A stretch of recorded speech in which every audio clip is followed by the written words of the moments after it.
নমস্কার, আমি অধ্যাপক অভিজ্ঞান আচার্য, সাউথ কলকাতা অ্যাস্ট্রোলজি অ্যান্ড বাস্তু সায়েন্স একাডেমির প্রেসিডেন্ট। ছোটোখাটো বাস্তু সমস্যা নিয়ে অনেকেই প্রশ্ন করে থাকেন।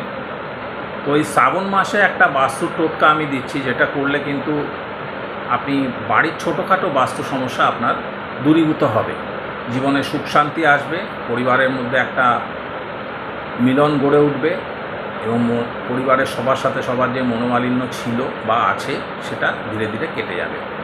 আপনি কি করবেন? আপনি প্রথমে একটি শ্বেত আকন্দের চারা নিয়ে আসবেন।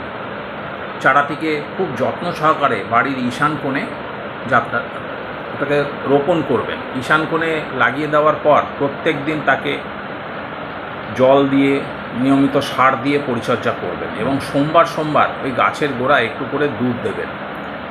পুরো শ্রাবণ মাসটা যদি এটা করতে পারেন তাহলে দেখবেন শ্রাবণ মাসের মধ্যেই গাছে পাতা ফুল সব চলে এসছে।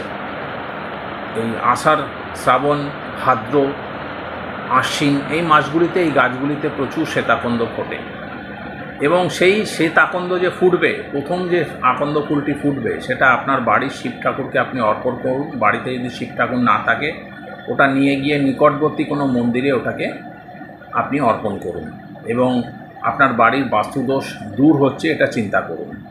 এরপর যে ফুলগুলি ফুটবে, ফুলগুলি একে একে আপনার বাড়ির চারদিকে শুকিয়ে যাওয়ার, পুজোয় দেবেন ঠাকুরকে, শুকিয়ে যাওয়ার পর পরের দিন একটা একটা করে বাড়ির চারদিকে পাঁচিলের ধার দিয়ে দেবেন ভেতর দিকে।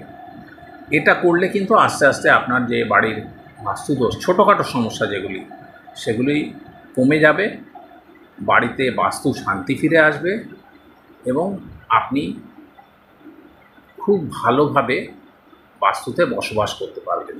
কোনো রকম বাধা, বিপত্তি বা ভৌতিক উপদ্রব এসব যদি থেকে থাকে সেগুলো আস্তে আস্তে কেটে যাবে। ভালো থাকুন, বাস্তু শুদ্ধি হোক। ওম বাস্তুকতায় নমঃ।